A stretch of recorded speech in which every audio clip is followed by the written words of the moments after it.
مسجد الحرام مکۃ المکرمہ اور مسجد النبوی مدینہ المنورہ سے خطبے کا اردو ترجمہ کے لیے ہمارے سوشل نیٹ ورک کو فالو کرنا نہ بھولیں اور اپنے دوست احباب کے ساتھ بھی ضرور شیئر کیجیے۔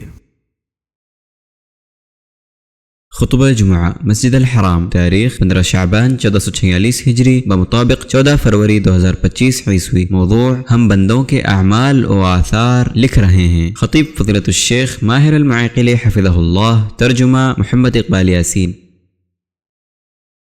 تعریف اللہ کے لیے ہے، وہ غالب ہے، بہت بخشنے والا ہے، یکتا اور زبردست ہے۔ اس نے دنیا کو آزمائش اور امتحان کا گھر بنایا، اس میں فرما برداری کرنے والوں سے جنتوں اور نہروں کا وعدہ کیا، اور میں گواہی دیتا ہوں کہ ایک اللہ کے سوا کوئی معبود برحق نہیں، اس کا کوئی شریک نہیں، وہ رب کریم ہے، توبہ قبول کرنے والا، بخشنے والا ہے۔ اور میں گواہی دیتا ہوں کہ ہمارے سردار و نبی محمد اللہ کے بندے اور رسول، چنیدہ اور پسندیدہ ہیں۔ اللہ درود نازل کرے ان پر، ان کی پاکیزہ آل و ازواج پر، ان کے فرما بردار صحابہ پر، ان کی اچھے سے پیروی کرنے والوں پر، جب تک رات و دن کی آمد جاری رہے، اور بہت زیادہ سلامتی نازل کرے۔ اما بعد، مسلمانوں، میں تم کو اور خود کو اللہ کے تقوی کی وصیت کرتا ہوں۔ اس اللہ کا تقوی اختیار کرو جس سے تم ضرور ضرور ملو گے، اور جس کے حساب و محاسبہ سے تمہارے لیے کوئی راہ فرار نہیں۔ اللہ تم پر رحم کرے، اس کے تقوی کو نصب العین اور دل کی روشنی بنا لو۔ اللہ نے تقوی والوں کے لیے ان چیزوں سے نجات کی ذمہ داری لی ہے جن سے وہ ڈرتے ہیں، اور ان جگہوں سے روزی ملنے کی ذمہ داری لی ہے جہاں سے انہیں گمان بھی نہیں ہوتا، اور متقیوں سے اپنی معیت کا وعدہ کیا ہے، اور فرمایا اللہ کا تقوی اختیار کرو اور جان لو اللہ متقیوں کے ساتھ ہے۔ مسلمانوں، اللہ نے ہر جاندار پر موت لکھ رکھی ہے، فرمایا ہر جاندار کو موت کا مزہ چکھنا ہے، اور قیامت کے دن تمہیں تمہارا پورا بدلہ دیا جائے گا۔ پس جو شخص جہنم سے بچا لیا گیا اور جنت میں داخل کر دیا گیا، یقیناً وہ کامیاب ہو گیا، اور دنیا کی زندگی تو صرف دھوکے کا سامان ہے۔ مومن بندے پر اللہ کی نعمتوں میں سے یہ ہے کہ اللہ اس کے عمل کے آثار کو بھی لکھتا ہے، ان کے ذریعے اس بندے کی یاد زندہ رکھتا ہے، اس کا اجر جاری رکھتا ہے، اس کی عمر دراز کرتا ہے کہ موت کے بعد نیکیاں جاری رہتی ہیں اور وفات کے بعد ذکر خیر باقی رہتا ہے۔ چنانچہ قابل تعریف اعمال اور خوبصورت آثار ہی بندے کی یاد کو لافانی کرتے ہیں، اس کی زندگی میں برکت پیدا کرتے ہیں۔ تو اچھی بات ہے کہ انسان اپنی ذات کے لیے اچھا اثر اور اپنی آخرت کے لیے مسلسل نیکیاں چھوڑے۔ نیک اعمال لکھے جاتے ہیں اور اعمال کے آثار بھی لکھے جاتے ہیں۔ جو شخص اللہ کے گھر کی طرف اس کے فرائض کی انجام دہی کے لیے نکلا تو اس کے لیے ہر قدم پر ایک نیکی لکھی جاتی ہے، ایک درجہ بلند کیا جاتا ہے اور ایک گناہ مٹایا جاتا ہے۔ صحیح مسلم میں جابر بن عبداللہ رضی اللہ عنہما سے مروی ہے، انہوں نے کہا مسجد نبوی کے گرد زمین خالی ہوئی تو بنی سلمہ نے چاہا کہ وہ مسجد کے قریب منتقل ہو جائیں۔ نبی صلی اللہ علیہ وسلم تک یہ بات پہنچی، آپ نے ان سے کہا مجھے خبر لگی ہے تم لوگ مسجد کے قریب منتقل ہونا چاہتے ہو۔ انہوں نے کہا ہاں اللہ کے رسول، ہم نے اس کا ارادہ کیا ہے۔ آپ نے فرمایا بنی سلمہ اپنے گھر کو نہ چھوڑو، تمہارے نقش پا لکھے جائیں گے۔ مومنوں، اللہ کے نزدیک لوگوں میں سب سے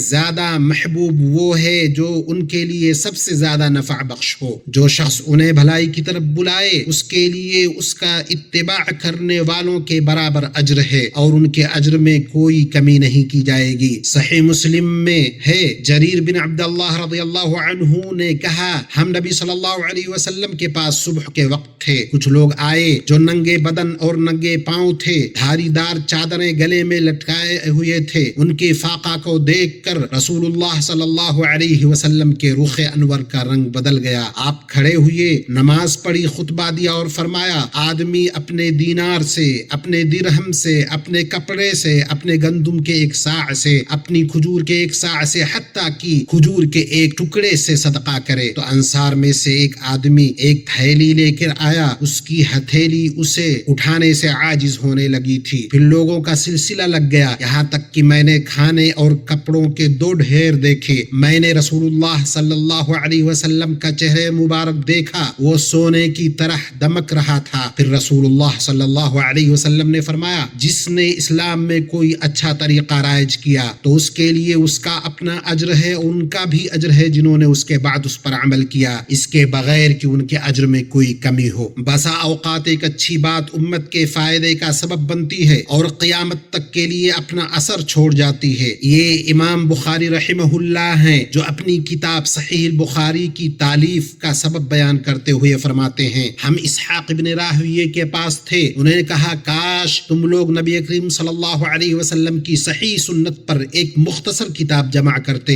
امام بخاری کہتے ہیں یہ بات میرے دل میں گھر کر گئی اور میں جامع صحیح جمع کرنے میں لگ گیا۔ یہ ایک اچھی بات ایک ایسی کتاب کی تالیف کا سبب بنی جو اللہ عز و جل کی کتاب کے بعد صحیح ترین کتاب ہے۔ ہو سکتا ہے معمولی عمل اثر پیدا کرے، جیسے سچی مسکراہٹ، خندہ پیشانی، صحیح راہ کی رہنمائی، اس لیے کسی بھی بھلے کام کو حقیر نہ جانو۔ صحیح مسلم میں ابو مسعود انصاری رضی اللہ عنہ سے روایت ہے کہ ایک آدمی نبی صلی اللہ علیہ وسلم کے پاس آیا اور عرض کیا میری سواری مر گئی ہے، آپ میرے لیے سواری کا بندوبست کر دے۔ آپ نے فرمایا میرے پاس نہیں ہے۔ ایک آدمی نے کہا اللہ کے رسول میں اسے ایک ایسے انسان کا پتہ دیتا ہوں جو اس کی سواری کا بندوبست کرے گا۔ رسول اللہ صلی اللہ علیہ وسلم نے فرمایا جو کسی خیر کا پتہ دے اس کے لیے اس خیر کے انجام دینے والے کے برابر اجر ہے۔ آپ صلی اللہ علیہ وسلم اپنے صحابہ کو اس بات پر ابھارتے تھے کہ وہ اپنے لیے اچھے آثار چھوڑے، یہاں تک کہ زندگی کے آخری لمحات میں بھی۔ مسند امام احمد میں ہے، آپ صلی اللہ علیہ وسلم نے فرمایا تم میں سے کسی کے اوپر قیامت آ جائے اور اس کے ہاتھ میں ایک پودا ہو تو اسے لگا دے۔ اس لیے جابر رضی اللہ عنہ فرماتے ہیں نبی صلی اللہ علیہ وسلم کے صحابہ میں سے کوئی بھی صاحب استطاعت نہیں تھا مگر اس نے وقف کیا ہے۔ جو آثار انسان کے لیے اس کی موت کے بعد باقی رہیں گے ان میں سے وہ علم ہے جسے اس نے سکھایا اور پھیلایا، وہ اولاد ہے جسے اس نے چھوڑا، وہ مصحف ہے جس کا کسی کو اس نے وارث بنایا، یا وہ مسجد ہے جسے اس نے بنایا، یا وہ وقف ہے جو اس نے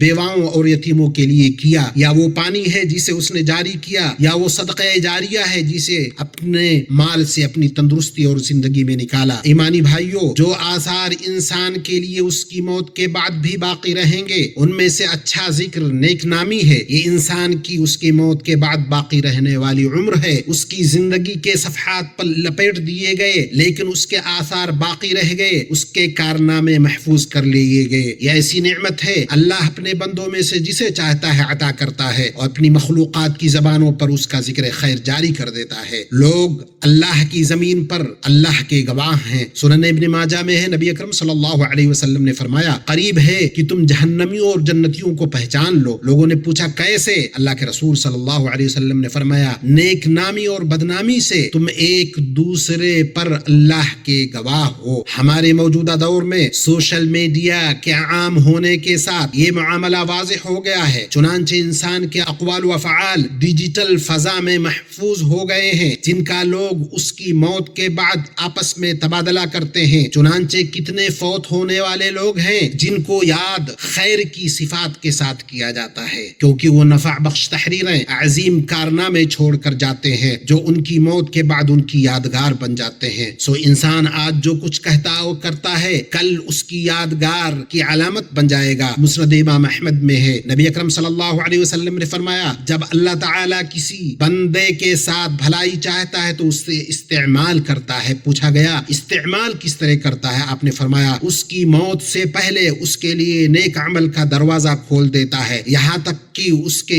ارد گرد کے لوگ اس سے راضی ہو جاتے ہیں۔ یعنی اللہ اپنے بندے کے لیے اس کی موت سے پہلے نیک عمل کا دروازہ کھول دے گا یہاں تک کہ اس سے لوگ راضی ہو جائیں گے اور اس کے عمل پر اس کی تعریف کریں گے۔ اس طرح اس کا خوشگوار تذکرہ ہوگا، اس کی تعریف اور نیک نامی زیادہ ہوگی۔ بعد کے لوگوں میں یہی وہ ذکر خیر ہے کہ سب سے افضل لوگ یعنی اللہ کے انبیاء و رسول جس کے حریص رہے ہیں یہ رب العالمین کے خلیل ابراہیم علیہ السلام ہیں۔ وہ اپنے رب سے مانگ رہے ہیں کہ انہیں ان کی موت کے بعد ذکر جمیل عنایت کرے۔